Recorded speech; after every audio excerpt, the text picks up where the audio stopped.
It's understandable that when people looked at their first half statements, they got quite upset. So I look at the components of headline inflation, and in particular, what's been driving it higher in recent times.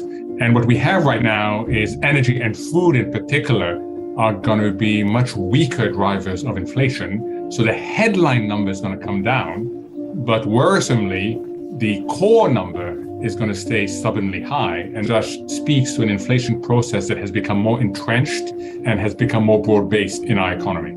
It will come down by the end of the year. It will be sticky. I'm looking for a core CPI in the 4.5% to 5.5% range, so well above the 2% target of the Fed. But what I'm most worried about is the collateral damage that's going to be associated with inflation coming down because the Fed has been so late in responding.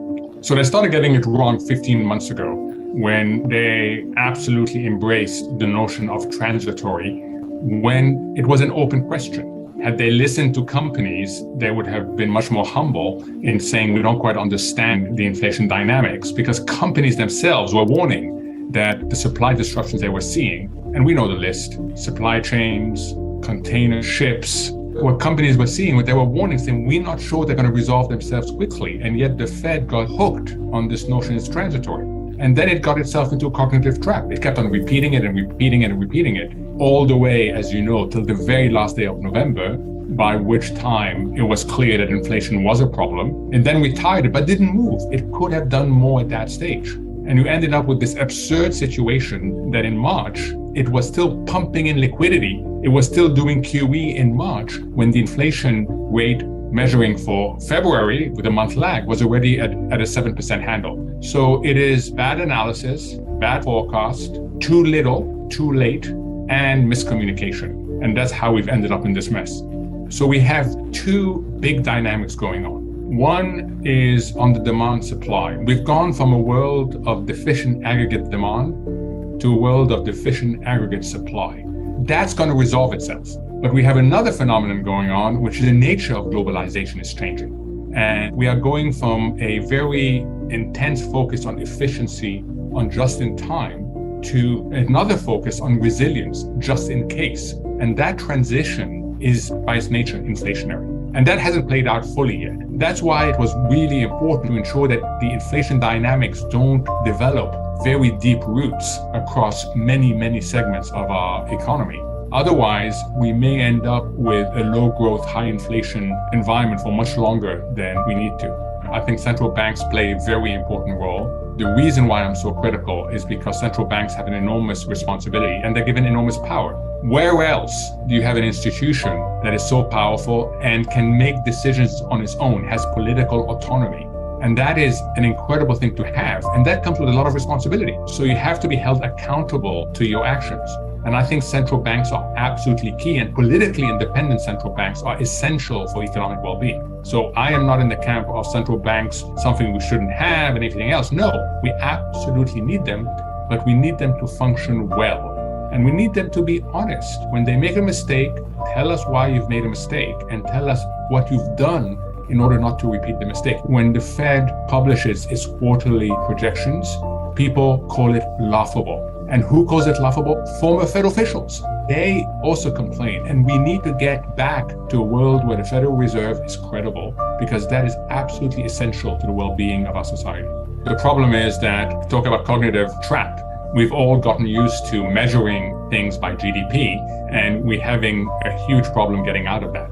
So my definition of a recession is a holistic definition. It goes well beyond 2 quarters of negative GDP. We are not yet in a recession. We're not. The labor market is too strong. Consumer spending is too strong. Business balance sheets are too strong. We simply are not in a recession. Is the risk of recession high? Yes, it is high and getting higher. Why? 1, the Fed is hiking into a slowing economy. 2, as the IMF forecast showed us recently, all the major areas of the global economy are slowing. They call it gloomy and uncertain. These are strong words coming from the IMF. I was there 15 years. I know you don't use the word gloomy lightly. So we do have a high risk of recession. It's not preordained. There are and should be various measures to be taken in 4 areas in particular to stop us from slipping into recession. But let's monitor it. The risk is certainly high. So first and foremost, we got to get control of the inflation beast. And that is a Fed that needs to act in not only tightening its monetary policy, but also regaining credibility. Its forward guidance right now is almost meaningless. And that's not a good thing. It's a major tool of monetary policy. So the Fed has a lot to do on the inflation front. Second, we need to target fiscal policy more to protect the most vulnerable segments of our society. That has massive economic, social, and political consequences. Third, there's a whole host of pro-growth, pro-productivity reforms that need to be done, including to increase labor force participation, to improve the supply chains. They have a domestic angle and they have an international angle. And then finally, let's not forget financial stability. Let's not forget how risk has not only morphed and migrated from banks to non-banks, but non-banks have been encouraged by years of zero interest rates and massive and predictable liquidity injections to go well beyond their native habitat in taking risk. So the non-banking sector is still offside, and we have to keep an eye on the financial stability risk because that could come back and harm the economy. They don't have an immediate effect, but they are important. They basically come down to facilitating the supply side. We've gone from a world of deficient aggregate demand to deficient aggregate supply. And we see it everywhere. You need only go out and you'll see what labor shortages look like. You'll see what supply chain disruptions look like. On the labor side, it is critical that we take steps to enhance labor force participation. That comes down to basic issues like childcare. That's really important. Female labor force participation hasn't recovered to the levels where it should be. We can do more on supply chains.